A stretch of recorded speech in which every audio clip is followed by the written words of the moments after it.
ஹரே கிருஷ்ணா. பக்தர் அனைவருக்கு இனிமையான காலை வணக்கம். இன்றைக்கு பாகவத வகுப்புல கலந்துட்டு இருக்கிற எல்லா பக்தர்களுக்கும் என்னுடைய பணிவான நமஸ்காரம்.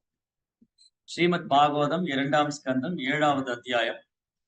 இன்னைக்கு படிக்கிற ஸ்லோகம் 21. அவதாரங்களும் அவற்றின் குறிப்பிட்ட நோக்கங்களும். தன்வந்திரி ச பகவான் ஸ்வயமேவ கீர்த்திர் நாம் குரு ருஜ ஆசுகந்தி யஜ்ஞே ச பாகம் அமிர்தாயுர் அவாமிருந்த ஆயுஷ்யவேதம் அனுசாஸ்தி அவதீரிய லோகே. தன்வந்திரியின் அவதாரத்தை ஏற்ற பகவான் எப்பொழுதும் நோய்வாய்ப்பட்டு கிடக்கும் ஜீவராசிகளை தமது புகழ்பெற்ற இந்த அவதாரத்தின் மூலமாக வெகு விரைவாக குணப்படுத்தி விடுகிறார். அவரால் தான் தேவர்கள் நீண்ட ஆயுளை பெறுகின்றனர். இவ்வாறு நித்தியமாக புகழப்படுபவரான பகவான் யாகங்களிலும் தமக்குரிய பாகத்தை பெற்றார்.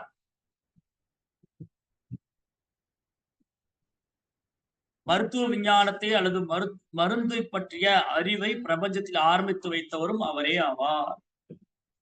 ஓகே, அப்போ இந்த ஸ்லோகத்துல தன்வந்திரி அவதாரத்துடைய நோக்கம், எதற்காக பகவான் தன்வந்திரியாக அவதாரம் செய்தார், அதனால காரணம் என்ன, தன்வந்திரி அவதாரத்துக்குள்ள நாம் கற்றுக்கொள்ளக்கூடிய பாடம் என்ன.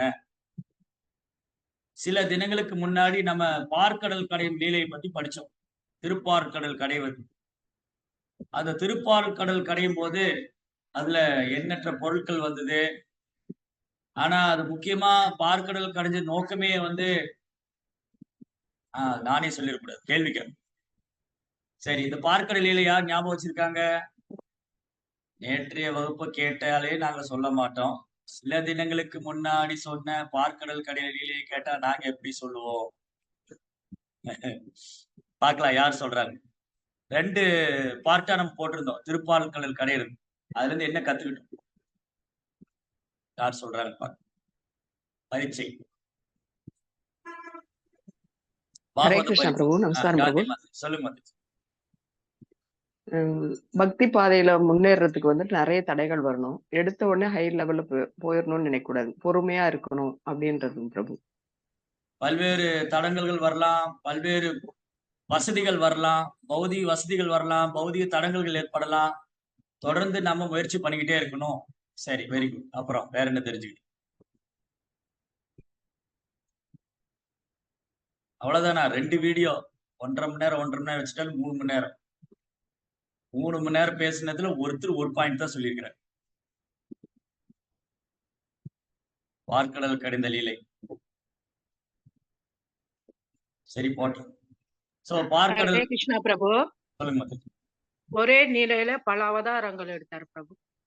இந்த ஒரு லீலையில பகவான் பல்வேறு அவதாரம் இருக்கிறார். அந்த ஒரு அவதாரத்தோட நோக்கம் என்னது? பகவானின் தூய அமிர்தம் என்னது? சாட் பாக்ஸ்ல பகவானின் தூய அமிர்தம் பக்தியை செய்ய வேண்டும், பக்தியை கடைந்தெடுக்க வேண்டும். இதயத்துல நிறைய அழுக்குகள்லாம் இருக்கு, அதெல்லாம் போகணும். இந்த இதயத்தை கடைந்து அங்க பக்தியை கொண்டு வரணும், இதயத்தை சுத்தம் செய்யணும். பார்க்கடல் கடையும் போது வாசுகி சர்ப்பம் முதல்ல விஷம்தான் கக்குச்சு. அதுக்கப்புறம் தான் தன்வந்திரி அமிர்தம் கொண்டு வந்தார். அதுக்கு முன்னாடி நிறைய நடந்தது. என்னென்ன பாடம் படிச்சோம். பார்க்கடல்ல பகவான் ஒரு நிலையில நிறைய அவதாரம் பண்றாரு. அந்த ஒரு அவதாரத்தோட நோக்கம் என்ன? ஃபர்ஸ்ட் என்ன அவதாரம் பண்ணாரு? ஹரே கிருஷ்ணா பிரபு. அதோக் சஜா 1000 கைகள் கொண்டு அஜிதா, மந்தாரமலை தங்குற அஜிதான்னு சொல்லி 1000 கரங்களோட மந்தாரமலை. அது முதல்ல பகவான் என்ன செய்யறாரு? எப்படி எல்லாம் தேவர்களுக்கு உதவி பண்றாரு. அந்த மந்தாரமலை எடுத்துட்டு வரணும். அப்புறம் வாசுகி சர்ப்பத்தை கட்டணும், அசுருடைய நட்பு வச்சுக்கணும். அசுரு கூட பகைமை கொள்ளக்கூடாது, நட்பு வச்சுக்கோங்க, இதெல்லாம் சொல்லி கொடுக்குறாரு. அப்படி எல்லாம் கைட் பண்ணிட்டு அதுக்கப்புறம் அந்த கடையும் போதுதான் அங்க ஆக்சில் தேவைப்படுது. அந்த மலையை ஹோல்டு பண்றது. அந்த மலையை நிறுத்த முடியல, அப்படியே சரிஞ்சு விழுகு. சோ ஃபர்ஸ்ட் அஜிதாங்கிற ரூபம் எடுத்து மேல உட்காந்துக்கிட்டாரு. அடுத்தது கூர்மாவதாரம் எடுத்து கீழே மலையை தாங்கிட்டாரு. கூர்மாவதாரத்துடைய நோக்கம் பக்தியில யாருக்கா உறுதி வேணும், ஸ்டெபிலிட்டி. சோ கூர்மதேவர் பகவான் கூர்மதேவரை நாம் பிரார்த்தனை செய்தால் பக்தியில் நமக்கு உறுதி ஏற்படும். क्षितिरिका विपलतरे तिशति तव पृष्ठे तरणी तरन किन चक्र करिष्ठे तरणी तरन किन चक्र करिष्ठे केशवतीर्था कूर्म शरीरा केशवतीर्था कूर्म शरीरा जय जगदीश हरे जय जगदीश हरे ஜெய ஜெகதீஷ் ஹரே. அந்த ஜெகதீஷர் கிருஷ்ணர் தான் கூர்ம அவதாரம் பண்ணாரு. அந்த கூர்ம அவதாரத்தை நாம் பிரார்த்தனை செய்வோமேயானால் நமக்கு பக்தியில உறுதி ஏற்படும். சரி, அடுத்தது ஃபர்ஸ்ட் அஜிதா, ரெண்டாவது கூர்மா, அதுக்கப்புறம் தன்வந்திரியா வந்திருப்பது. இதுக்கு இடையில பார்க்கடல்ல விஷம் கக்கணும்னே சிவபெருமான் வந்தார். சிவபெருமான் சிவ தத்துவம், அவர் ஒரு வைஷ்ணவர். அந்த வைஷ்ணவருடைய அனுகிரகம் இல்லாம ஒருத்தருக்கு தூய பக்தி கிடைக்காது. சோ தேவர்களுக்கு அமிர்தம் வேணுமா, அப்போ ஒரு வைஷ்ணவருடைய கருணை. இதுவரைக்கும் பகவான் உதவி பண்ணிட்டே இருக்காரு. சோ பகவான் தேவர்கள் பகவானை சரணடைஞ்சதுனால பகவான் தேவர்களுக்கு ஹெல்ப் பண்ணிக்கிட்டு உதவி பண்ணிக்கிட்டே இருக்காரு. இப்போ என்ன ஆயிடுச்சு, இது மட்டும் போதாது, உங்களுக்கு தூய பக்தி தொண்டு வேணும்னா பகவானுடைய கருணை கூட ஒரு தூய பக்தருடைய கருணை வேணும். தூய பக்தருடைய கருணையும் பகவானை கருணை இல்லாம பக்தி கிடைக்காது. ரெண்டு பேருடைய கருணை வேணும். தூய பக்தருடைய கருணையினால பகவான் கிடைப்பாரு, பகவானை கருணையினால தூய பக்தர் கிடைப்பாரு. ரெண்டு பேருடைய கருணையினாலதான் தூய பக்தி தொண்டு கிடைக்கும். பகவானுடைய அனுகிரகத்தினால ஒரு தூய பக்தருடைய சங்கம் கிடைக்கும். அந்த தூய பக்தருடைய சங்கத்தினால பகவானுடைய கருணை கிடைக்கும். இந்த ரெண்டு பேருடைய கருணையினாலதான் தூய பக்தி தொண்டு கிடைக்கும். அதனால இங்க சிவபெருமானுடைய தாமரை பாதங்களை சரணடைஞ்சாங்க. அவர் என்ன பண்ணாரு, அந்த பார்க்கடல்ல வாசுகி சர்ப்பம் விஷம் கக்கும் போது அந்த விஷத்தை தான் பருகி மற்றவருடைய நன்மைக்காக அதை ஏற்றுக்கொள்கிறார். சரி, அதுக்கப்புறம்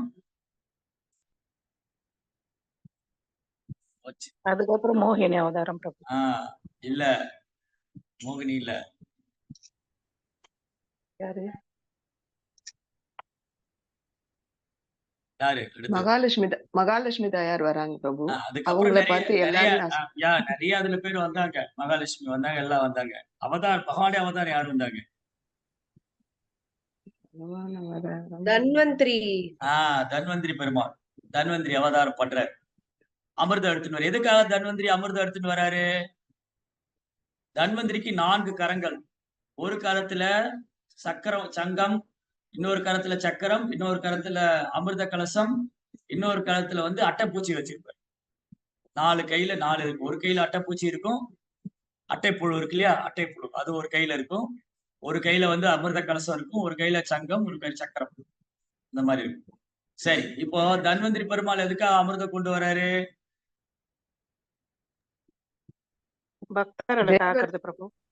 தேவர்களுக்கு தேவர்கள் தன்னோட ஐஸ்வர்யத்தை இழந்துட்டாங்க. தங்கள் நீண்ட ஆயுளையும் ஆரோக்கியத்தையும் ஐஸ்வர்யத்தையும் இழந்துட்டாங்க. அதனால தேவர்கள் கிருஷ்ணாண்ட பிரார்த்தனை செய்ய கிருஷ்ணா தன்வந்திரி பெருமாளா வந்தாரு. அப்ப தன்வந்திரி பெருமாளை வழிபடுறவங்க, அவர் தான் எல்லாருக்கும் சீப் டாக்டர். டாக்டர்ஸ்க்கெல்லாம் சீப் டாக்டர். 2 சீப் டாக்டர் இருக்காங்க. முதல்ல தன்வந்திரி பத்தி சொல்லிடுறேன், அப்புறம் இன்னொரு சீப் டாக்டர் பத்தி சொல்றேன். சோ இந்த ஜட உலகமே ஒரு ஹாஸ்பிட்டல் தான். ஒட்டுமொத்த ஜட உலகம் ஒரு மருத்துவமனை. அதான் அன்னைக்கு பேசின மாயா மருத்துவமனை. ஜட உலகமே மாயா மருத்துவமனை. இந்த மருத்துவமனையில நம்ம எல்லாம் நோய்வாய்ப்பட்டிருக்கோம். 2 விதமான நோய் இருக்கு. ஒண்ணு உடல் நோய், மனநோய். 2 நோய் இருக்கு. உடல்லயும் நோய் வருது, மனதிலையும் நோய் வருது. சூட்சம சரீரத்துக்கும் நோய் இருக்கு, ஸ்தூல சரீரத்துக்கும் நோய், 2 நோய் இருக்கு. ஸ்தூல சரீரத்தினால நோய் இந்த ஜட உடலுக்கு எதனால நோய் வருது? ஸ்தூல சரீரத்துக்கு எதனால நோய் வருது? காரணம் என்ன? பதில் தெரிஞ்சவங்க கை தூக்கு. காம குரோத லோப மோகம். இல்ல இல்ல இல்ல, அது 3 விதமான முக்குணங்கள் பிரபு. முக்குணங்கள் இல்ல இல்ல இல்ல. ஸ்தூல சரீரம், ஸ்தூல சரீரத்துக்கு ஏன் நோய் வருது? மனம், புத்தி, அகங்காரம். இல்ல இல்ல, நீங்க சொல்றது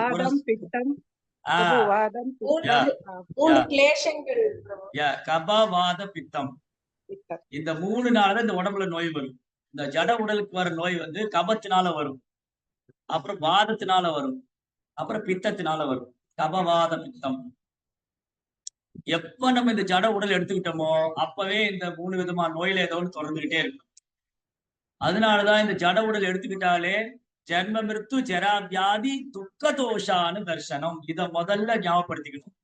கிருஷ்ணா என்ன சொல்றாரு பகவத்கீதையில, எதை ஞானமா கருத வேண்டும் சொல்லிட்டு ஒரு 19 விஷயம் சொல்லியிருக்காரு.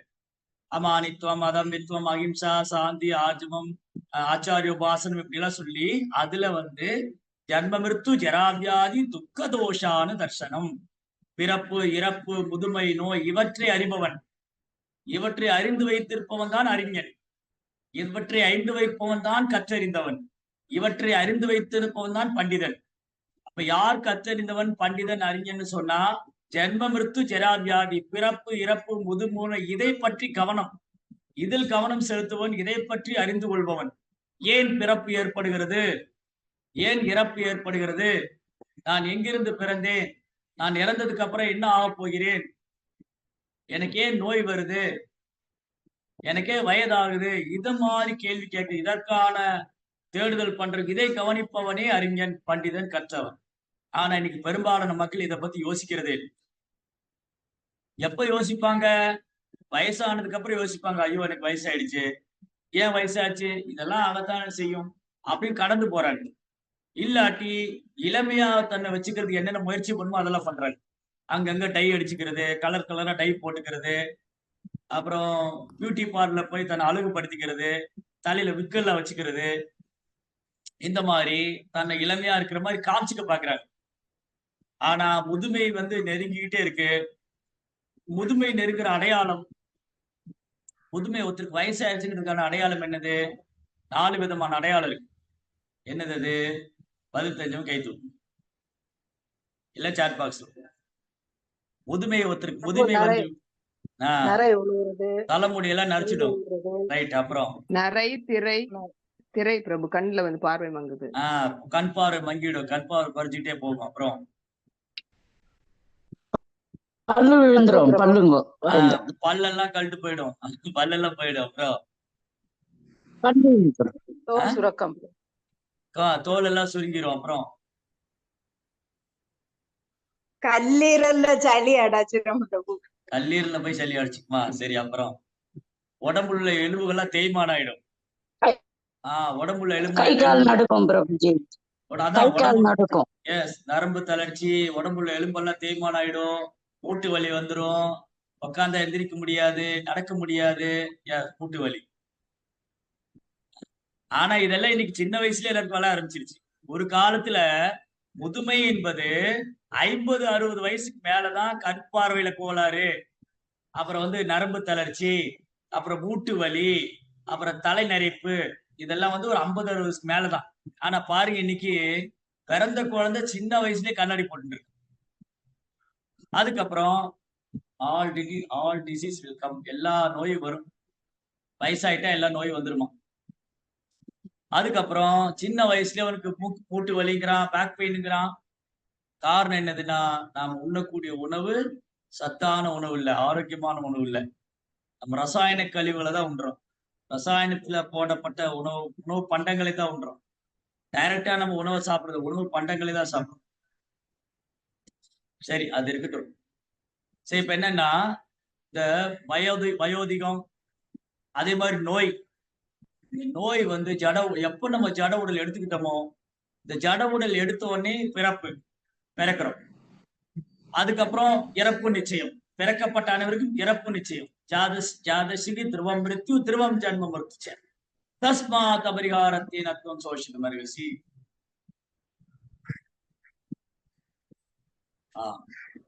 அதனால இங்க ஜட உடல் பிறக்குது, இறக்குது, இதுக்கிடையில நோய் வருது, வயசாகுது. இது விஞ்ஞானிகளால கூட தவிர்க்கவே முடியல. எவ்வளவு விஞ்ஞான முன்னேற்றம் இருக்கு, எவ்வளவு முயற்சி பண்றாங்க, வேறு கிரகத்துக்கு போறதுக்கெல்லாம் முயற்சி பண்றாங்க, மரணத்தை தவிர்க்க முடியல, அவனால மரணத்தை வெல்ல முடியல. வயோதிகத்தை தள்ளி போட முயற்சி பண்றாங்க, அதுவும் சக்சஸ், வெற்றி அடைய முடியல. ஒரு நாள் வந்து வயோதிகம் காமிச்சு கொடுக்கறது, அப்புறம் இவங்களுக்கு நோய் புதுசா வந்துட்டு தான் இருக்கு, இவங்களும் புதுசா மருந்து கண்டுபிடிச்சிட்டு தான் இருக்காங்க. இவங்க கண்டுபிடிக்கிறதுக்குள்ள லட்சக்கணக்கான மக்கள் செத்து போயிடுவாங்க. என்ன இருக்குன்னா புதுசா ஒரு நோய் வரும். ஃபார் எக்ஸாம்பிள் நிறைய வியாதி வந்தது. பிளேக் ஒரு டைம்ல பிளேக் பீரியட். பிளேக் இந்த பிளேக் வியாதி வந்தப்போ நிறைய பேர் செத்து போனாங்க. அவங்க செத்து போகிறதுக்கு மருந்து கண்டுபிடிப்புக்குள்ள நிறைய பேர் செத்து போயிட்டாங்க. காலரா வந்தது. காலராக்கு மருந்து கண்டுபிடிக்கிறாங்க. அதுக்குள்ள நிறைய பேர் செத்து போயிட்டாங்க. அதே மாதிரி கொரோனா வந்தது. கொரோனாவுக்கு மருந்தே கண்டுபிடிக்க முடியல. தடுப்பூசி தான் கண்டுபிடிச்சாங்க. அதுக்குள்ள நிறைய பேர் செத்து போனாங்க. இப்படி போய் புதுசு புதுசா வந்துட்டு தான் இருக்கு. விஞ்ஞானியும் தலையை சொடிச்சுக்கிட்டு மருந்து கண்டுபிடிச்சிட்டு தான் இருக்கான். அதுக்குள்ள லட்சக்கணக்கான பேர் செத்து போயிடுவாங்க. ஆனா பெருமை பேசிக்குவாங்க நாங்க விஞ்ஞானிகள். ஆனா என்ன சாதிக்க முடிஞ்சது? ஒரு உயிரை காப்பாற்ற முடியல அவனால. போராடினாங்க. ஆனா உண்மையை சொல்லணும், மருத்துவர்கள்லாம் அவங்க லெவல்ல முயற்சி பண்ணாங்க. நிறைய மருத்துவர்கள், செவிலி தாய்கள்லாம் வந்து தங்கள் உயிரை பணைய வச்சு கொரோனா நோயாளிகளுக்கு சேவை பண்ணாங்க. அதை பாராட்டி ஆகணும். அதை தவிர்க்கவே முடியாது. அப்படிலாம் நம்ம நன்றியற்றவாயிடும். எவ்வளவு அதனாலதான் 7 அன்னையில 1 நர்ஸ் செவிலித்தாய் யாதவ மாதா குருபத்னி ராஜபத்னி தேனு தாத்ரி தாத்ரி பிருத்திவி பிராமணி. தாத்ரினா நர்ஸ், செவிலித்தாய். சோ அவங்க கொரோனா காலத்துல தங்க உயிரை பணையம் வச்சு கொரோனா பேஷண்ட் ட்ரீட்மெண்ட் பண்ணாங்க. டாக்டர்ஸும் அதே மாதிரிதான்.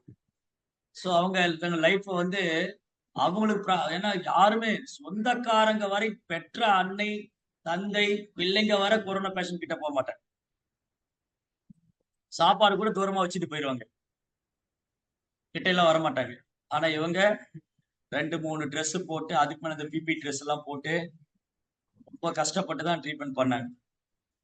ஆனா இப்ப ஏன் அதை பத்தி பேசுறோம் அப்படின்னா, இப்ப மருத்துவத்துறை இவ்வளவு கஷ்டப்பட்டாலும் அதுக்குள்ள நிறைய உயிரை காப்பாற்ற முடியாம போச்சு. நிறைய உயிரை காப்பாற்ற முடியல. நிறைய பேர் இறந்து போனாங்க. கொத்தா இறந்து போனாங்க. இதனாலதான் வீண் கர்வம் கொள்ளக்கூடாதுங்கிறது. வீண் கர்வம் கொள்ளக்கூடாது. இதுதான் பாடம். பொய்யகங்காரம் கூடாது. நான் விஞ்ஞானி, நான் அதை கண்டுபிடிச்சேன், இதை விஞ்ஞானி நீதான் அதை இதையும் கண்டுபிடிக்கிறியே, கொரோனாவுக்கு மருந்து கண்டுபிடி, அதை உடனே பண்ண முடியலையே. ஏன்னா நிறைய பேர் சொல்றாங்க கொரோனா விட்டதே அவங்க தானே. தெரியல எது உண்மை பொய்ன்னு தெரியாது. இருக்கலாம், எது வேணாலும் இருக்கலாம். ஜட உலகத்துல அசுர மூளை எப்படி வேணாலும் வேலை செய்யும். அது வேற சப்ஜெக்ட், அது நமக்கு வேண்டாம். சரி, என்ன ஆச்சு? இந்த மாதிரி வியாதிகள் புதுசு புதுசா வந்துட்டு தான் இருக்கு. நோய் வந்து புதுசு புதுசா வந்துட்டு தான் இருக்கு. அப்போ இந்த ஜட உடல் எடுத்தா நோய் வரும். ஜட உடல் எடுத்தா பிறப்பு உண்டு, இறப்பு உண்டு, நோய் உண்டு, முதுமை உண்டு. இந்த 4மே உண்டு. எப்ப வந்து ஜீவாத்மா இந்த ஜட உடலை எடுத்துக்கொள்றானோ அப்ப இருந்தே அவனுக்கு பிரச்சனை தான். அப்ப இருந்தே பிரச்சனை தான். எப்ப இந்த ஜட உலகத்துல நம்ம வீழ்ந்தோமோ அப்ப இருந்தே பிரச்சனை தான். ஜடையர்க்கின் 3 குணம், அப்புறம் ஜடையர்க்கின் மூலமா கிடைக்கப்பட்ட உடல், அது மூலமா கிடைக்கப்பட்ட சூட்சும உடல், அது மூலமா கிடைக்கும் ஸ்தூல உடல், இதெல்லாமே நம்ம பிரச்சனை தான். ஆனா இதை வச்சுக்கொண்டு இந்த துன்பம் தரக்கூடிய தற்காலிகமான உடலை வச்சு நம்ம எவ்வளவு பெருமைப்பட்டுக்கிறோம்.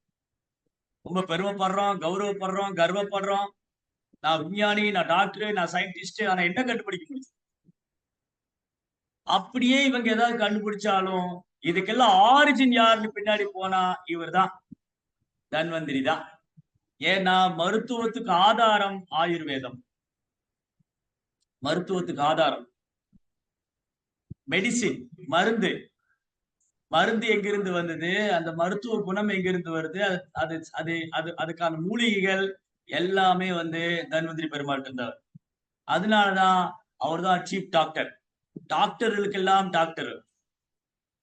இந்த உலகத்துல பல டாக்டர் வரலாம். ஹோமியோபதி டாக்டர்னு சொல்லிட்டு வரலாம், அலோபதி டாக்டர் வரலாம், சித்தா, ஆயுர்வேதா, யுனானி, பல்வேறு மருத்துவத்துறையில பல டாக்டர் வரலாம். சிலர் எல்லாம் எக்ஸ்பர்ட்டா இருக்கலாம். நான் வந்து இஎன்டி எக்ஸ்பர்ட், நான் வந்து ஆர்த்தோ, நான் நியூரோ, நான் வந்து கார்டியாலஜி, நான் வந்து ஸ்கின் ஸ்பெஷலிஸ்ட், நான் வந்து ஐ ஸ்பெஷலிஸ்ட். இப்படி பல டாக்டர் வரலாம். இவங்க எல்லாருமே வெறும் பௌதிக கல்வியினால வரக்கூடியவங்க.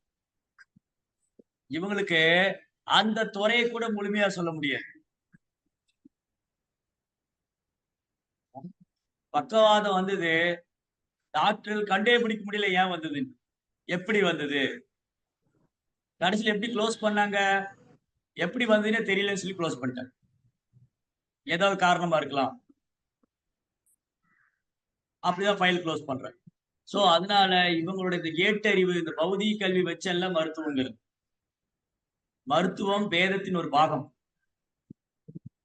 சோ அதனாலதான் வேதம் ஒரு சமுத்திரம், வேதம் ஒரு சாகரம். அதுல எல்லாமே இருக்கு. அதுல வாழ்க்கைக்கு தேவையான அனைத்தும் இருக்கு. வேதத்துல வேதம் தொகுத்த வியாசருக்கு தெரியும் இந்த ஜட உடல் எடுத்த மக்கள் வியாதினால கஷ்டப்படுவாங்க. அதான் ஆயுர்வேதம் ஒரு போர்ஷன். அந்த ஆயுர்வேதத்துல இந்த உடல்ல வரக்கூடிய பிரச்சனையை 3 விஷயம்தான்: கப, வாத, பித்தம். அதனால ஆயுர்வேதா மருந்து இந்த தன்வந்திரி பெருமாள் தான் தோற்றுவிச்சார். ஆயுர்வேத மருத்துவம், அந்த மருந்து, அந்த மூலிகைகள் எல்லாமே பகவான் இருந்தவர். சோ தன்வந்திரி தான் ஆதாரம். தன்வந்திரி பெருமாள் தான் மருத்துவத்துக்கு ஆதாரம். எப்படி ஞானத்துக்கு வந்து ஹயகிரீவர் ஆதாரமா இருந்தாரோ அது போல மருத்துவத்துக்கு தன்வந்திரி. தன்வந்திரிங்கிற வார்த்தையோட மீனிங் என்னது? தன்வந்திரி, தன் அப்படின்னா தனு, தனு அப்படின்னா அம்பு, அம்பு வெப்பன். சோ தன்வந்திரினா அறுவை சிகிச்சை பண்றவன் அர்த்தம். தன்வந்திரினா என்ன அர்த்தம்? அறுவை சிகிச்சை பண்றவர். என்ன அறுவை சிகிச்சை பண்றாரு? நோயாளிகளுடைய நோயை குணப்படுத்துறாரு. அதனாலதான் எல்லா தன்வந்திரி கோயில்லையும் எல்லா ஆயுர்வேத மருத்துவமனையிலும் தன்வந்திரியோட கோயில் இருக்கு. எந்த ஆயுர்வேதா ஹாஸ்பிட்டல் போனாலும் குறைந்தபட்சம் ஒரு போட்டோவாவது இருக்கு. ஒரு பெரிய தன்வந்திரி ஹாஸ்பிட்டல், ஒரு பெரிய ஆயுர்வேத ஹாஸ்பிட்டல் இருக்குன்னா ஒரு கோயில் இருக்கு, தன்வந்திரியோட டெம்பிள். அந்த தன்வந்திரி கோயில்ல யாகம் நடக்கும், பூஜைகள் நடக்கும், எல்லாமே நடக்கும். அந்த பிரசாதம், அந்த மருந்தை வந்து தன்வந்திரிக்கு ஆஃபர் பண்ணி அந்த பிரசாதம் கொடுப்பாங்க பேஷன் நோயாளிகள். அப்புறம் நோயாளியுடைய அறையில தன்வந்திரியோட போட்டோ இருக்கு. ஸோ சிலர் சொல்றாங்க இல்லையா, இந்த ரத்தத்துல வந்து கிருமிகள் அதிகமாயிடுச்சு, இல்ல ரத்தம் வந்து அசுத்தமாயிடுச்சு, என்னோட பிளட்டை வந்து பியூரிஃபை பண்ணணும், பிளட் பியூரிஃபை, பிளட்டை வந்து சுத்தப்படுத்தணும். ஸோ இன்னைக்கு ஆங்கில மருத்துவப்படி என்ன பண்றாங்க? ரத்தத்தை வந்து டியூப் போட்டு எடுக்கிறாங்க. எடுத்து அந்த பிளட்டுக்கு மேல வேற பிளட் செலுத்துறாங்க. இந்த சோகால்டு டெக்னாலஜி இல்லாமலேயே அட்டைப்புழு வச்சுட்டு அதை பண்ணிட்டாரு தன்வந்திரி. இந்த அட்டைப்புழு என்ன பண்ணும்? எனக்கு நல்ல ஞாபகம் இருக்கு. நான் வந்து ஒரு முறை நாங்கெல்லாம் கோயம்புத்தூர்ல வந்து பானிகாட்டிக்கு போனோம். இங்க சிறுவாணிக்கு மேல, சிறுவாணி டேம்ல மேல வந்து ஒரு ஃபால்ஸ் இருக்கு, அருவி இருக்கு. அந்த அருவியில போனா போற வழி பூரா அட்டைப்பூச்சி. அட்டைப்பூச்சி உங்களுக்கே தெரியாது, உங்க மேல ஏறிடும். அது ஏறி என்ன பண்ணும்? பிளட் அப்படியே சக் பண்ணும். பிளட்டை பூரா உறிஞ்சிடும், ரத்தத்தை பூரா உறிஞ்சி எடுத்துடும்.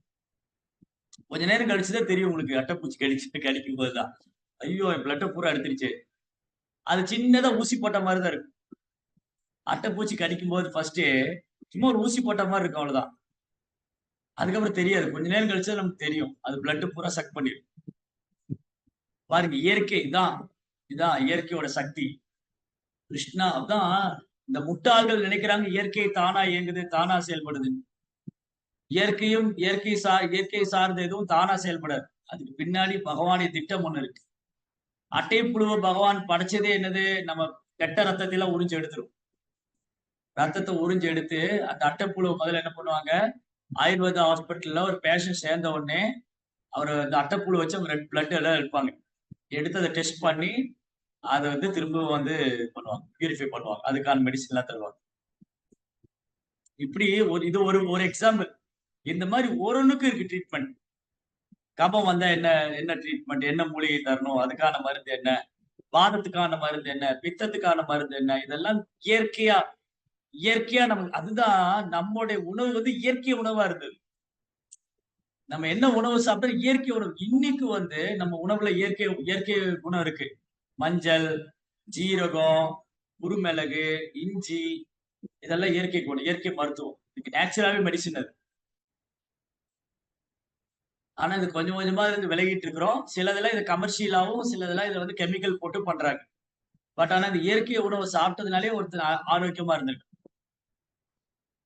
தூதுவளை, வல்லாரை, முடக்கத்தான் கீரை, மூட்டு வலி வந்தவங்களுக்கு முடக்கத்தான் கீரை, அப்புறம் வல்லாரை கீரை, இந்த மாதிரி நிறைய சொல்றாங்க இல்லையா? இன்னைக்குதான் இதை பத்தி எல்லாம் பேசுறாங்க. ஆனா இதுதான் நம்ம உணவாவே இருக்கு. தினம் ஒரு கீரை, அகத்தி கீரை, முடக்கத்தான் கீரை, அப்புறம் வந்து பொன்னாங்கண்ணி கீரை, சுக்கிட்டி கீரை, அரைக்கீரை, தண்டுக்கீரை. இன்னைக்கு கீரையும் கெமிக்கல்ல தான் வளருது. கீரையும் இன்னைக்கு நேச்சுரா வளர்க்கறது இல்ல அவங்க. இப்படி நம்ம உணவு தான் மருந்து. நம்ம ஒரு காலத்துல நாம் சாப்பிட்ட உணவே மருந்தா இருந்தது. இன்னைக்கு நம்ம சாப்பிடுற உணவே விஷமா இருக்கு. இதுதான் ப்ராப்ளம். ஒரு காலத்துல நாம் சாப்பிட்ட உணவே நமக்கு மருந்து. அதான் நம் முன்னோர்கள் ஆரோக்கியமா இருந்திருக்காங்க. இன்னைக்கு நாம் சாப்பிடுற உணவே விஷம். அதான் நம்ம குழந்தைகளை தூக்கிட்டு ஹாஸ்பிட்டல் ஓடிக்கிட்டே இருக்கோம். அந்த குழந்தை பிறந்ததுல இருந்து மருத்துவம் ஹாஸ்பிட்டல். இன்னைக்கு பாருங்க எவ்வளவு வீட்டுல குழந்தை பிறந்ததுல இருந்து ஹாஸ்பிட்டல் நிறைய நடக்கிறாங்க. ஒண்ணு அம்மாவுக்கு உடம்பு சரியில்லை, இல்ல பிள்ளைக்கு உடம்பு சரியில்லை, அப்பாவுக்கு உடம்பு சரியில்லை, யாருக்குமே உடம்பு சரியில்லை. என்னைக்குதான் உடம்பு நல்லா இருந்திருக்கு? ஏன்னா நான் சாப்பிடுறது பூரா விஷம். இதான் எல்லாம் நடக்குது. சோ தன்வந்திரி பெருமாள் அவர்தான் அறுவை சிகிச்சை டாக்டர். ஃபர்ஸ்ட் டாக்டர் அவர்தான். பிரபஞ்சத்திலே வச்சு முதல் மருந்து கண்டுபிடிச்சதும், மூலிகைகளை கொண்டு வந்ததும், மருத்துவ சிகிச்சை பண்ணதும் அவர்தான். அதை பேஸ் பண்ணி தான் மற்றதெல்லா மருத்துவங்களும் வந்தது.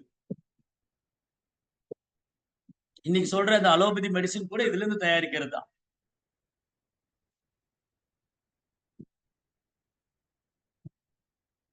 சோ எப்படி தன்வந்திரி இந்த பூமியில அவதாரம் பண்ணி தேவர்களுடைய ஐஸ்வர்யம், அவங்க அழகு எல்லாம் இழந்துட்டாங்க, ஆரோக்கியம் எல்லாம் இழந்துட்டாங்க. அப்ப அந்த அமிர்தம் கொண்டு வந்தார், அமிர்த கலசம். அந்த தன்வந்திரி பெருமாள் தான் மருத்துவத்துக்கெல்லாம் மருந்துகளுக்கெல்லாம் எஜமானது, கர்த்தா, காரணம் கர்த்தா, எல்லாத்துக்கும் காரணம் கர்த்தா அவர்தான். அவர்தான் சீஃப் டாக்டர். டாக்டர்களுக்கெல்லாம் சீஃப் டாக்டர். இதை புரிஞ்சுக்கிறதுனாலதான் தன்வந்திரி கோயில் இருக்கிற டாக்டர்ஸ் வந்து தன்வந்திரி வர்ஷிப் பண்றாங்க. இதை புரிஞ்சுக்கிறதுனால அப்ப ஆயுர்வேதத்துல தன்வந்திரி பெருமாளை வழிபாடு செஞ்சுட்டு தான் அவங்க ட்ரீட்மெண்டே பண்றாங்க. இங்க அலோபதியில டாக்டர் என்ன சொல்லுவாங்க? நாங்க நாங்க முயற்சி பண்றோம், ஒருவேளை அது நிறைவேறா போகும்போது நீங்க உங்க கடவுளை பிரார்த்தனை பண்ணிக்கீங்க. இவங்களுக்கு கடவுள் யாருன்னு தெரியாது முதல்ல. அதான் பிரச்சனை. இவங்களுக்கு கடவுள் யாருன்னு தெரியாது. இவங்க எது சொந்த முயற்சி பண்ணி குணப்படுத்தணும்னு நினைப்பாங்க. அது நிறைவேறாம போகும்போது நீங்க உங்க கடவுளை கூப்பிட்டுக்கங்க. எப்படி தன்வந்திரி பெருமாள் பூமியில அவதாரம் செஞ்சு அவர் தான் இந்த கட்டுண்ட ஜீவராசிகள், எப்போதும் நோய்வாய்ப்பட்டு கிடக்கும் ஜீவராசிகள், எப்போதும் நோய்வாய்ப்பட்டு. கொஞ்சம் ஒரு நாளாவது சொல்லி பாருங்க, நான் வந்து நிம்மதியா இருக்கேன்னு. இல்ல, ஏதாவது பிரச்சனை. 365 நாள்ல 300 நாள் நோய் தான். ஏதோ ஒரு 10-15 நாள் நிம்மதியா இருந்திருக்குன்னு சொல்லலாம். ஏதாவது நோய் இருந்துகிட்டே தான் இருக்கு. ஒண்ணு ஜலதோஷம், இல்ல தலைவலி, காய்ச்சல், தும்பல், இருமல், விக்கல், ஏதாவது வந்துட்டு சுவாமி, ஏதாவது நோய். அதான் இங்க பிரபுபா சொல்றீங்க, எப்போதும் நோய்வாய்ப்பட்டு கிடக்கிறார். 2 நோய் இருக்கு. முதல்ல இந்த நோய் உடலால, இந்த ஜட பௌதீக உடல், அந்த ஸ்தூல சரீரத்தினால வரக்கூடிய நோய். இந்த ஸ்தூல சரீரத்தினால வரக்கூடிய நோய் எப்பொழுதும் நோய்வாய்ப்பட்ட ஜீவராசிகளை தமது புகழ்பெற்ற இந்த அவதாரத்தின் மூலமாக வெகு விரைவாக குணப்படுத்தி விடுகிறார். அப்ப யாருக்காவது ஆரோக்கியத்துல பிரச்சனைனா தன்வந்திரி பெருமாளை வழிபடும் போது சரியா. அவரால் தான் தேவர்கள் நீண்ட ஆயுளை பெற்றனர். இவ்வாறு நித்தியமாக புகழப்படுவரான பகவான் யாகங்களிலும் தமக்குரிய பாகத்தை பெற்றார். மருத்துவ விஞ்ஞானத்தை அல்லது மருந்தை பற்றிய அறிவை பிரபஞ்சத்தில் ஆரம்பித்து வைத்தவரும் அவரே ஆவார். இன்னொரு டாக்டர் இருக்காரு. அந்த டாக்டர் என்ன பண்ணுவார்னா, அவர் ஸ்தூல உடலை விட சூட்சும உடலுக்கு தான் மருந்து கொடுப்பாரு. அவர் யாரு? சரி, ஆன்மீக குரு எடுத்துக்கலாம். ஆனா சீப் டாக்டர் கிடையாது. கொஞ்ச நாள் இப்படி பேசணும். கிருஷ்ணா கொஞ்ச நாளைக்கு முன்னாடி பேசணும். சீப் டாக்டர் ஒருத்தர் பத்தி பேசணும். பிரபுஜி பரமாத்மா இல்ல மாயாவுடைய ஹாஸ்பிட்டல் ஒருத்தர் சீப் டாக்டர் இருக்காருன்னு பேசணும். யாரு? பிரபுஜி. எல்லாரும் பயங்கர ஞாபக சக்தியா இருக்கு. Very good. நீங்க எல்லாம் பெஸ்ட் தன்வந்திரி பெருமாள் வழிபடுங்க. ஹரே கிருஷ்ணா. யார் அவரு? Chief doctor Chaitanya Mahaprabhu. சைத்தன்ய மகாபிரபு. அவர் தான் சீப் டாக்டர். இவர் என்ன பண்ணுவாரு? இவர் ஒரு மருந்து கொண்டு வர்றாரு, பவ ஔஷதி. பவ ஔஷதினா இந்த பிறப்பு இறப்பிலிருந்து விடுவிக்கக்கூடிய மருந்து. அது என்ன மருந்து? ஹரே கிருஷ்ண மகா ஹரே கிருஷ்ணா ஹரே கிருஷ்ணா கிருஷ்ண கிருஷ்ணா ஹரே ஹரே, ஹரே ராம ராம ராம ஹரே ஹரே. இதுதான் சைத்தன்ய மகாபிரபு கொண்டு வந்த மருந்து. இந்த மருந்து உடலில் இந்த சூட்சும சரீரம் இருக்கு இல்லையா, மனம் புத்தி அகங்காரம், அதை தூய்மைப்படுத்தக்கூடியது.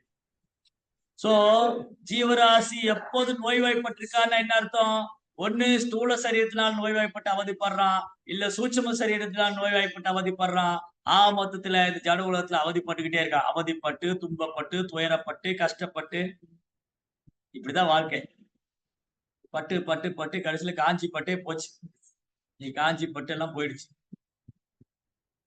காஞ்சி பட்டு, சாமுத்திரிகா பட்டு, இந்த பட்டெல்லாம் இருந்தாலும் அதை உடுத்தினாலும் துன்பப்பட்டு, துயரப்பட்டு, கஷ்டப்பட்டு இதெல்லாம் நடந்துகிட்டு தான் இருக்கு. காரணம் என்னது? ஜீவாத்மா இந்த ஜட உடல் இருக்கிற வரைக்கும் இந்த துன்பத்தை அனுபவிச்சுட்டே தான் இருக்கு. இந்த ரெண்டு சரீரம், ஸ்தூல சரீரம், சூட்சம சரீரம். சில நேரத்துல ஸ்தூல சரீரத்தினால தொல்லை, சில நேரத்துல சூட்சம சரீரத்தினால தொல்லை, சில நேரத்துல ரெண்டும் சேர்ந்து தொல்லை. 3 விதமான தொல்லை எப்பவுமே இருக்கு. அத்தியாத்மிக, அதிபௌதிக சொன்னாங்க இல்லையா கிளாஸ்ல முன்னாடி சொன்னாங்க. அத்தியாத்மிக, அதிபௌதிக, அதிதெய்வம். என்னுடைய உடலால மனதால தொல்லை, மற்ற ஜீவராசினால தொல்லை, இயற்கையினால தொல்லை, தேவர்களை ஏதாவது ஒரு தொல்லை அனுபவிச்சுட்டே தான் இருக்கு. அதனால யாரு தன்வந்திரி பெருமாளா வந்து அவதாரம் செஞ்சு மருத்துவத்துக்கு ஒரு ஆதாரமா இருக்காரோ, சோ உடலால வரக்கூடிய நோயை வந்து இந்த ஜட உடல் ஸ்தூல சரீரத்தினால வரக்கூடிய உடலால வரக்கூடிய நோய்க்கு மருந்து கொடுக்கிறவர் தன்வந்திரி பெருமாள். அப்ப எனக்கு உடல் ஏதாவது உபாதைன்னா யார்கிட்ட போகணும்? தன்வந்திரி பெருமாள்கிட்ட போகணும். ஆயுர்வேதா ட்ரீட்மெண்ட் போகலாம். ஆயுர்வேதா ட்ரீட்மெண்ட் அவருடைய ஒரு வெற்றி என்னன்னா, அது இயற்கையானது. ஆயுர்வேதா மருத்துவம் இயற்கையானது. ஆனா கொஞ்சம் மெதுவாக வேலை செய்யும், உடனே வேலை செய்யாது. அந்த மருந்து உள்ள போய் அந்த வியாதியை குணப்படுத்தி செயல்படும். இது ஆயுர்வேதா. ஆயுர்வேதா மருத்துவம் இயற்கையான மருத்துவம். அப்போ உடலால யாருக்கா நோய் வந்துச்சுன்னா ஆயுர்வேதா ட்ரீட்மெண்ட் பண்ணணும். மனதால வரக்கூடிய நோய்க்கு சைத்தன்ய மகாபிரபு ட்ரீட்மெண்ட் கொடுத்திருக்காரு. அப்புறம் என்ன பண்றாங்க? சைத்தன்ய மகாபிரபு வந்து சீப் டாக்டர். அவரு மனதால வரக்கூடிய நோய்க்கு மருந்து கொடுக்குறாரு. அதுக்கப்புறம் நிறைய பிரான்ச் ஓபன் பண்றாரு. இது பத்தாது, ஏன்னா உலகம் முழுதும் நோயாளி இருக்காங்க. உலகம் முழுதும் நோயாளி இருக்கிறதுனால சைத்தன்ய மகாபிரபு ஒரு சீப் டாக்டர். அவர் நினைக்கிறாரு, நான் எவ்வளவு இடத்துக்கு போவேன், அதனால நான் பிரான்ச் ஓபன் பண்றேன். ISKCON is the best hospital. So அவர் ஒரு சீப் டாக்டர். அவரு சீப் டாக்டர் ஒரு அசிஸ்டன்ட் டாக்டர் வச்சிருக்காரு. அவர் அனுப்பிச்சு விடுறாரு, நீங்க போங்க, நீங்க போய் உலகெல்லாம் பிரான்ச் ஓபன் பண்ணுங்க, எல்லா நோயாளி வரட்டும், அந்த நோயாளிகளை வந்து குணமாகட்டும் அப்படின்னு. பிரபுபாதா அடுத்த டாக்டர், சீப் டாக்டருக்கு இருக்கிற அடுத்த அசிஸ்டன்ட் டாக்டர். ஒரு ஹாஸ்பிட்டல்ல சில ஹையார்கி இருக்கு. ஹையார்கிங்கிறது சில ஸ்டேஜ் இருக்கும். சீப் டாக்டர் ஃபர்ஸ்ட் அவர் தான். அவர் கீழே டீன் அந்த மாதிரிலாம் இருப்பாங்க. இவர் கீழே அவர் கீழே அவர். எனக்கு அது, நான் மெடிக்கல் ஸ்டூடெண்ட் இல்லை, அதனால எனக்கு தெரியாது. ஸோ அந்த மாதிரி ஒரு பிரான்ச் வந்து சைத்தன்ய மகாபிரபு என்ன பண்றாரு? அவர் ஒரு மருந்து கொண்டு வந்தாரு. ஹரே கிருஷ்ணா கிருஷ்ண கிருஷ்ணா ஹரே ஹரே, ஹரே ராம ராம ராம ஹரே ஹரே. இந்த மருந்தை வந்து உலகம் முழுதும் செலுத்தணும். ஏன்னா உலகம் முழுதும் எப்போதும் நோயாளிகள் ஜீவராசிகள் நோயினால துன்பப்பட்டுக்கிட்டே இருக்காங்க எப்போதும். அதனால சைத்தன்ய மகாபிரபு விருப்பம் என்னன்னா, எல்லா ஊர்களையும் ஒரு கிளினிக் தொடங்கணும். அந்த கிளினிக் மூலமா அங்க டாக்டர்ஸ் வந்து வரக்கூடிய ட்ரீட்மெண்ட் பண்ணணும். சோ பிரபுபார் தான் அதுக்கு அப்பாயிண்ட் பண்ண டாக்டர். சோ பிரபுபார் என்ன பண்ணாரு? இந்த ஹரே கிருஷ்ணா மந்திரத்தை எடுத்து போய் உலகம் பூரா கிளினிக் ஸ்டார்ட் பண்றாரு. சோ இஸ்கான் டெம்பிள் ஒரு கிளினிக், ஒரு மருத்துவமனை. இந்த ஜட உலகத்திலேயே இருக்கக்கூடிய ஜட உலகமே ஒரு நோய் ஹாஸ்பிட்டல் தான். அந்த ஹாஸ்பிட்டலுக்குள்ள ஒரு ட்ரீட்மெண்ட் பண்ணக்கூடிய இடம் இருக்கு. சோ என்னாச்சு? மாயாவுடைய வலையில நோயில இருக்கிற சிக்கி தவிக்கின்ற ஜீவாத்மாக்களை காப்பாத்துறதுதான் பிரபுபாதர் வந்தார். அதுதான் சிறந்த மருத்துவர். சைதன்ய மகாபிரபுனால் நிர்ணயிக்கப்பட்ட மருத்துவர். அப்புறம் அவர் என்ன பண்றாரு, அவரு ஹாஸ்பிட்டல் ஸ்டார்ட் பண்ணி ட்ரீட்மெண்ட் ஆரம்பிக்கிறாரு. இந்த ட்ரீட்மெண்ட்ல நிறைய பேஷண்ட்ஸ் வருவாங்க. சில நோயாளி நோய் முத்தி போய் வருவாங்க, சில நோயாளி நோய் பாதியில வருவாங்க, சில நோயாளி நோய் ஆரம்பத்துல வருவாங்க. கொரோனா வந்த சமயத்துல என்ன பண்ணாங்கன்னா, கொரோனா பிகினிங் ஸ்டேஜ்ல இருக்கிறவங்களுக்கு நீங்களே உங்க வீட்டுல தனிமைப்படுத்திக்கங்கன்னு சொல்லிட்டாங்க. கொரோனா கொஞ்சம் அதிகமானவங்கள ஹாஸ்பிட்டல்ல சேர்த்து ட்ரீட்மெண்ட் கொடுத்தாங்க. கொரோனா முத்தி போனவங்கள ஐசியூல வச்சு ஐசோலேட் பண்ணிட்டாங்க. அவ்வளவுதான், யாருமே போய் பார்க்க முடியாது. ஹெவி ட்ரீட்மெண்ட் அங்க. ஏன்னா அவருக்கு முத்தி போச்சு, முத்தி போச்சு. அதே மாதிரிதான் பௌதி ஆசை, பற்றுதல், பேராசை, குழப்பம், இதெல்லாம் வந்து காமம், கோபம், இந்த மாதிரி மனோவியாதி. இந்த மனோவியாதி இருக்கிறவங்க இஸ்கான்ல வந்து ட்ரீட்மெண்ட் எடுத்துக்கலாம். பிரபுபாதா மெடிசின் கொடுக்குறாரு. ஹரே கிருஷ்ணா கிருஷ்ண கிருஷ்ணா ஹரே ஹரே, ஹரே ராம ராம ராம ஹரே. அப்புறம் டாக்டர் வந்து சில பிரிஸ்கிரிப்ஷன் சொல்லுவார், இதை ஃபாலோ பண்ணுங்க. அது மாதிரி பிரபுபா புக் இருக்கு, அதுல வந்து இதெல்லாம் நீங்க ஃபாலோ பண்ணுங்க, நோய் குணமாயிடும். அப்ப ஆரம்ப நிலையில் இருக்கிற நோயாளி உடனே குணமாயிடுவார். ஆரம்ப நிலை நோயாளி என்னவாரு, உடனே குணமாயிடுவாரு. நோய் கொஞ்சம் வளர்ந்தவர் கொஞ்ச நாள் பயிற்சி பண்ணி குணமாவாரு. நோய் முத்தி போனவங்களை என்ன பண்ணுவாங்க, ஹாஸ்பிட்டலையும் சேர்த்திடுவாங்க. சோ நாங்கெல்லாம் நோய் முத்தி போனவங்க, அதனால பிரபுபாதா எங்களை இயக்கத்திலேயே சேர்த்துக்கிட்டாரு. இவனை வெளியே விட்டா பிரச்சனை, இவனை வெளியே விட்டா இந்த நோய் எல்லாருக்கும் பரவிடும் அப்படின்னு சொல்லி என்ன பண்ணிட்டாரு, எங்களை மாதிரி உள்ளவங்களை பிடிச்சி கோயில்ல போட்டாரு. நீங்க கோயில்ல இருங்க, நீங்க வெளியில போனா ஊரெல்லாம் கெடுத்துடுவீங்க, இந்த உங்களுக்கு இருக்கிற வியாதி எல்லாருக்கும் பரவி விட்டுடுவீங்க.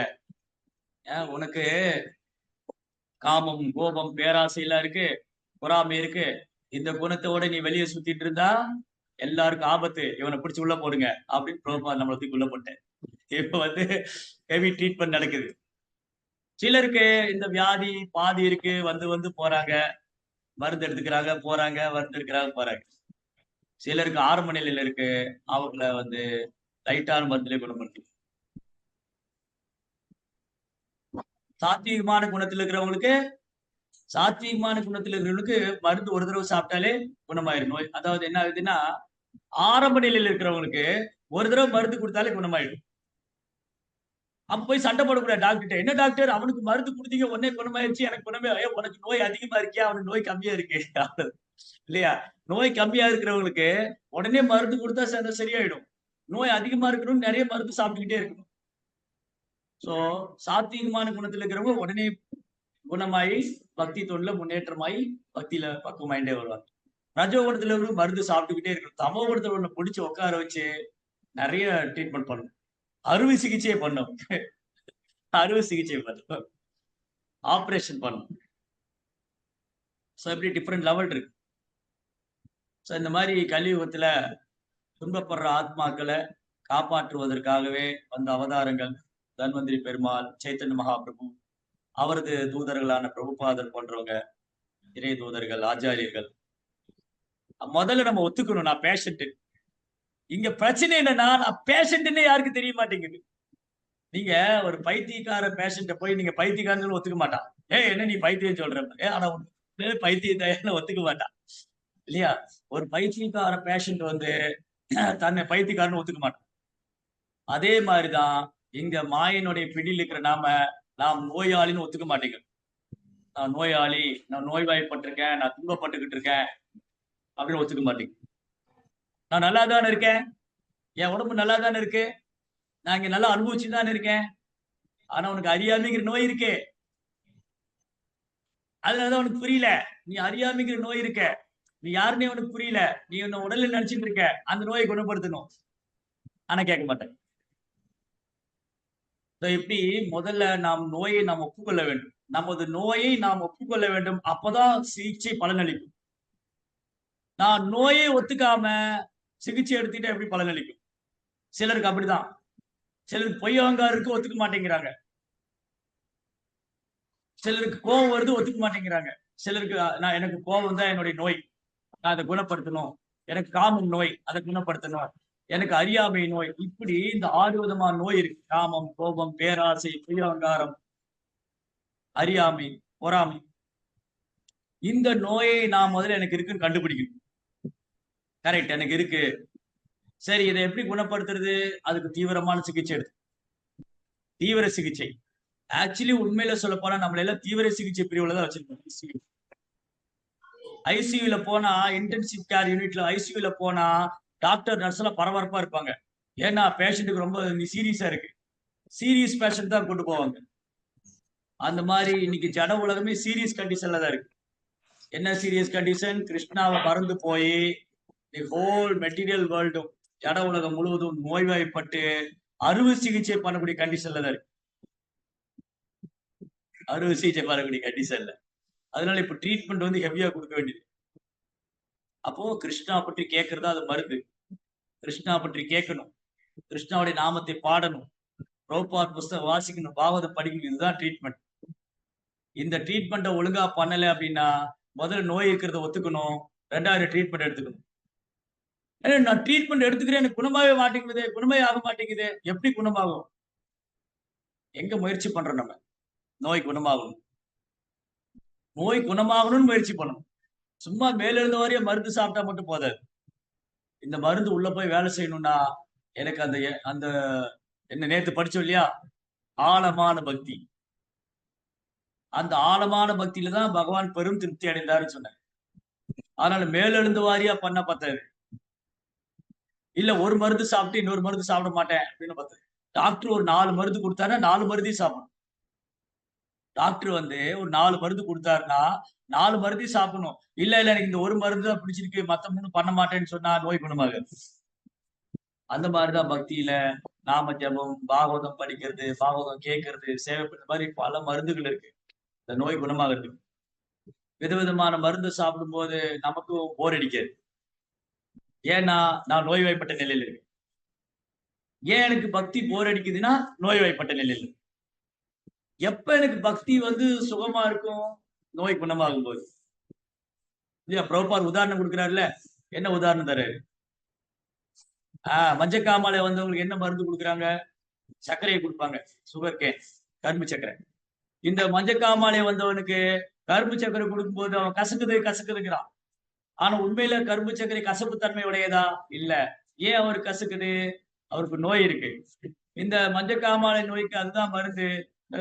கரும்பு சர்க்கரையை சாப்பிட்டோன்னே நோய் குணமாகுது. அதுக்கப்புறம் சொல்றாரு இது இனிக்குதே அப்படிங்கிற. இதவா எனக்கு கொடுத்தீங்க? எப்ப புரிஞ்சுது? நோய் குணமானதுக்கு அப்புறம் புரிஞ்சுது. நோய் குணமாகிறதுக்கு வழி என்ன? அதே தான் சாப்பிடணும். அது சாப்பிட்டாதான் குணமாகும். அதே மாதிரிதான் எனக்கு இந்த பௌதிக நோய்கள் குணமாகணும்னா ஹரே கிருஷ்ண மந்திரம் சொல்லணும். இந்த ஹரே கிருஷ்ணா மந்திரத்தோட மகிமையை நான் எப்ப வந்து முழுமையா அனுபவிக்க முடியும்? நோய் குணமாகும் போதுதான். சரி, இதுக்கான மருந்து என்ன? அதுக்கும் அதே தான் மருந்து. ஹரே கிருஷ்ணா மந்திரம் தொடர்ந்து சொல்லதான் இந்த பௌதிக நோயெல்லாம் குணமாகும். இந்த பௌதிக நோய் குணம் ஆக ஆக அந்த மருந்துடைய தன்மை நம்ம இப்போ ஒரு நோயாளிக்கு ஒரு மருந்து கொடுத்தாங்க. அந்த மருந்து சாப்பிட இந்த நோய் குணமாகறத நம்மளால உணர முடியுது இல்லையா? பரவாயில்ல, இந்த மருந்து 1 வாரம் சாப்பிட்டேன், எவ்வளவு டிஃபரன்ஸ் தெரியுது. 10 நாள் எவ்வளவு, 1 மாசத்துல குணமே ஆயிடுச்சு. அப்படின்னா அந்த மருந்தை எடுத்துக்கொள்ள அதனுடைய தாக்கம் நமக்கு புரிய வருது, தெரியுது. அதே போலதான் ஹரே கிருஷ்ணா மந்திரத்தை நாம் கவனமாக சிரத்தையோடு நம்பிக்கையோடு குற்றங்களை தவிர்த்து ஜபிக்கும் போது, தொடர்ந்து ஜபிக்கும் போது இந்த மந்திரத்துடைய சுவையை நம்மளால உணர முடியும். இப்போ நாம் நோய்வாய்ப்பட்ட நிலையில இருக்கனால உணர முடியல. இந்த நோய் குணமாகும் போது உணர முடியும். அதனால இங்க வந்து நமக்கு நிறைய சீப் டாக்டர்ஸ் இருக்காங்க, பெஸ்ட் டாக்டர், உலகத்திலேயே பெஸ்ட் டாக்டர். 3 உலகத்திலும் யாருக்கும் கிடைக்காத பெஸ்ட் டாக்டர் நமக்கு கிடைச்சிருக்காரு. ஒன்னு தர்மந்திரி பெருமாள், இன்னொன்னு சைத்தன்ய மகாபிரபு, இன்னொன்னு பிரபுபாதர். இவங்களால் நிர்ணயிக்கப்பட்ட டாக்டர் பிரபுபாதர். சோ பெஸ்ட் கிளினிக் உலகத்திலேயே இது போல பெஸ்ட் கிளினிக் கிடையாது இஸ்கான். சோ எல்லா பேஷண்ட்டும் இங்க வரலாம், எந்த பேஷண்ட் வேணாலும் வரலாம், நோய் குணமாகி போலாம். ஆனா ஒண்ணு கன்ஃபார்ம், இங்க வந்துட்டா நோய் குணமாகி போவாங்க. இங்க வந்து ட்ரீட்மெண்ட் எடுத்துக்கிட்டா நோய் குணமாகி போவாங்க. வரணும், ட்ரீட்மெண்ட் எடுக்கணும், டாக்டர் சொல்றத ஃபாலோ பண்ணணும், then கன்ஃபார்ம். ஃபர்ஸ்ட் வரணும், ட்ரீட்மெண்ட் எடுக்கணும், பிராக்டிஸ் பண்ணணும், கன்ஃபார்ம் நோய் குணமாயிடும். இப்ப நம்ம என்ன பண்ணுவோம்? இப்போ எனக்கு உடம்பு சரியில்லை, நான் ஒரு டாக்டர்கிட்ட போனேன், எனக்கு ட்ரீட்மெண்ட் பண்ணி குணமாயிடுச்சு. நான் என்ன பண்ணுவேன்? இல்ல, என்ன பண்ணுவேன்? நீங்க என்ன பண்ணுவீங்க? உங்களுக்கு ஒரு நோய் வந்தது, ஒரு டாக்டர்கிட்ட போனீங்க, ட்ரீட்மெண்ட் பண்ணீங்க, குணமாயிருச்சு. அதுக்கப்புறம் நீங்க என்ன பண்ணுவீங்க? இல்ல அத பத்தி மத்தவங்க சொல்லுவோம் பிரபு. நமக்கு இன்னும் 4 பேர்ட்ட சொல்லுவீங்க, நீங்க அங்க போங்க, எனக்கு குணமாயிடுச்சு, அங்க போனது எனக்கு குணமாயிடுச்சு, அங்க போங்க, டெஃபினட்டா உங்களுக்கு கியூர் ஆயிடும், குணப்படுத்திடுவாங்க அப்படின்னு சொல்லுவோம் இல்லையா? அந்த டாக்டரை பத்தியும் அந்த மருத்துவமனை பற்றி நம்ம புகழ்ந்து பேசுவோம் இல்லையா? அங்க போனதுனாலதான் எனக்கு சரியாயிடுச்சு, அந்த டாக்டர் ரொம்ப கைராசிக்காரரு, அவர் ஊசி போட்டோன்னே சரியாயிடுச்சு, அவர் மருந்து கொடுத்தோன்னே சரியாயிடுச்சு, அங்க நல்லா ட்ரீட்மெண்ட் பண்ணாங்க, ரொம்ப அன்பா இருந்தாங்க, நல்லா கவனிச்சுக்கிட்டாங்க அப்படின்னு அந்த மருத்துவமனை பத்தி பேசுறோம். அதே போலதான் இஸ்கான்ல வந்த ஒரு டிவோட்டிஸ்க்கும் நோய் குணமாயிட்டே இருக்கு. அப்ப நம்ம என்ன பண்ணணும்? இன்னும் நிறைய பேர் அதை கொண்டு வரணும். பாருங்க, இஸ்கான்ல வந்தோடனே இது ஒரு நல்ல ஹாஸ்பிட்டல், இது இங்க நல்ல டாக்டர்ஸ் எல்லாம் இருக்காங்க, என்னுடைய பௌதி நோயெல்லாம் குணமாயிட்டே வருது, அதை என்னால உணர முடியுது, நீங்களும் வாங்க. இது எப்ப பண்ணுவோம்? நாம உணர்ந்தாதான் பண்ணுவோம். நம்ம உணர்றோம் எனக்கு நோய் குணமாகுது அப்படின்னா என்ன பண்ணும்? நான் சின்சியரா பிராக்டிஸ் பண்ணணும், நான் சீரியஸா பிராக்டிஸ் பண்ணணும். அப்போதான் எனக்கு இதோட வேல்யூ தெரியும். இந்த உலகத்திலேயே நான் திரும்ப அதான் சொல்றேன், இந்த உலகத்திலேயே யாருக்கும் கிடைக்காத டாக்டர்ஸும் யாருக்கும் கிடைக்காத அரிதான ஹாஸ்பிட்டல் நமக்கு கிடைச்சிருக்கு. மத்ததெல்லாம் சீட்டிங் ஹாஸ்பிட்டல் தான். பேர் புகழுக்காக நிறைய ஹாஸ்பிட்டல் இருக்கு. மருத்துவமனையில நிறைய மருத்துவமனை இருக்கு, அதுல ஏமாற்று மருத்துவமனை இருக்கு, ஆயுர்வேதா ஹாஸ்பிட்டல் இருக்கு. ஆயுர்வேதா ஹாஸ்பிட்டல் போனா நல்ல ட்ரீட்மெண்ட் பண்ணுவாங்க. மற்ற ஹாஸ்பிட்டல் போனா அந்த ஸ்கேன் பண்ணுங்க, இந்த ஸ்கேன் பண்ணுங்க, எல்லாம் போட்டு பைசா எல்லாம் வாங்கிடும். முதல்ல ஆயுர்வேத ஹாஸ்பிட்டல் போனா உங்களுக்கு என்ன பண்ணுது நம்ம கிட்ட கேட்க மாட்டாங்க. என்ன பண்ணாலும் உட்கார வச்சு இந்த நாடி பிடிப்பாங்க. இது பிடிச்ச உடனே அவங்க சொல்லுவாங்க உங்களுக்கு என்ன பண்ணுது. இன்னைக்கு டாக்டர் போன என்ன சொல்லுவாங்க, உட்காருங்க உங்களுக்கு என்னங்க பண்ணுதுன்னு கேட்பாங்க. அதுக்கப்புறம் ஓ அப்படியா, சரி நான் ஒரு 2 நாளைக்கு மருந்து எழுதியிருக்கேன், சாப்பிட்டு வாங்க பார்க்கலாம். உங்களை வச்சு அவங்க ட்ரீட்மெண்ட்டே ஸ்டார்ட் பண்ணுவாங்க. அப்புறம் தான் அது என்ன ஆகுதுன்னு பார்க்கலாம். அதுக்கப்புறம் 2 நாள் கழிச்சு போனதுக்கு அப்புறம் எதுக்கு ஒரு ஸ்கேன் பண்ணுங்க, அந்த ஸ்கேன் பண்ணுங்க, இந்த ஸ்கேன் பண்ணுங்க எல்லாம் சொல்லுவோம். இப்படி எல்லாம் நடக்கும். ஆனா ஆயுர்வேதா ட்ரீட்மெண்டோடைய ஸ்பெஷாலிட்டி என்னன்னா, சிறப்பு என்னன்னா, அங்க நம் கபவாத பத்தத்தை வச்சு நோயை பிரிச்சு அதுக்கான மருந்து இதுதான் சொல்லுவாங்க. இந்த மருந்து எவ்வளவு நாள் சாப்பிடுங்க குணமாயிடும். அதே மாதிரி நடக்கும். அது இன்னும் ரொம்ப சிம்பிளா இருந்தது. இன்னைக்கு கூட பாத்தீங்கன்னா ஆயுர்வேதா ஹாஸ்பிட்டல் ரொம்ப கமர்ஷியலா இருக்கு, ரொம்ப பெரிய பெரிய ஹாஸ்பிட்டலா இருக்கு. ஆனா அப்பெல்லாம் அப்படியும் கிடையாது. ஒரு குடிசை வீட்டுல உட்கார்ந்து இருப்பாங்க, ஒரு தாத்தாவோ பாட்டியோ, அங்கேயே மருந்தெல்லாம் அரைச்சுக்கிட்டு உட்காந்துட்டு இருப்பாங்க. அங்க போனோடனே என்னம்மா உனக்கு ஒண்ணும் இல்ல, அதெல்லாம் ஒண்ணும் இல்ல, நீ அந்த சளிதானே அடிக்கடி இருமல் சளியா, ஒண்ணும் பயந்துக்காத, அதை தூதுவளை எடுத்துட்டு போய் ரசம் வச்சு சாப்பிட்டு சரியா போயிடும், 2 நாள் ரசம் வச்சு சாப்பிட்டு எல்லாம் சரியா போயிடும். அதுலயே பாதி வியாதி குணமாயிடும். அவங்க சொன்ன வார்த்தையிலேயே 50% நோய் குணமாயிடும், மீறி 50%. அப்போ என்னுடைய நோய்க்கான பயம் என்கிட்ட 50%. அந்த பயத்திலேயே நான் செத்து போயிட்டு இருக்கேன். நீங்க இப்போ டாக்டர்கிட்ட போங்க, நீங்க யாரு, அவங்களுக்கு என்ன வேணும், நீங்க கொஞ்சம் வெளியில இருங்க, அதுலயும் பாதி செத்து போயிடும். ஓ என்ன சொல்ல போறாரு தெரியல, ரிப்போர்ட் என்ன வரப்போகுது, ரிப்போர்ட்ல என்ன வரப்போகுது, என்ன எழுதிருக்கு தெரியலையே. ஜெகநாத் சுவாமி இல்ல தமாசுன்னு சொல்றதா இல்ல துரதிருஷ்டம் சொல்றதா தெரியும். அந்த மாதிரி அவங்க பேசுறதுலயே குணமாயிரு வியாதி. ஒண்ணும் இல்லைங்க உங்களுக்கு. அதனால அடிக்கடி மூட்டு வலி வருதா, அந்த முடக்கத்தான் கீரையை அரைச்சு சட்னி வச்சு சாப்பிடுங்க, அதெல்லாம் சரியா போடும்.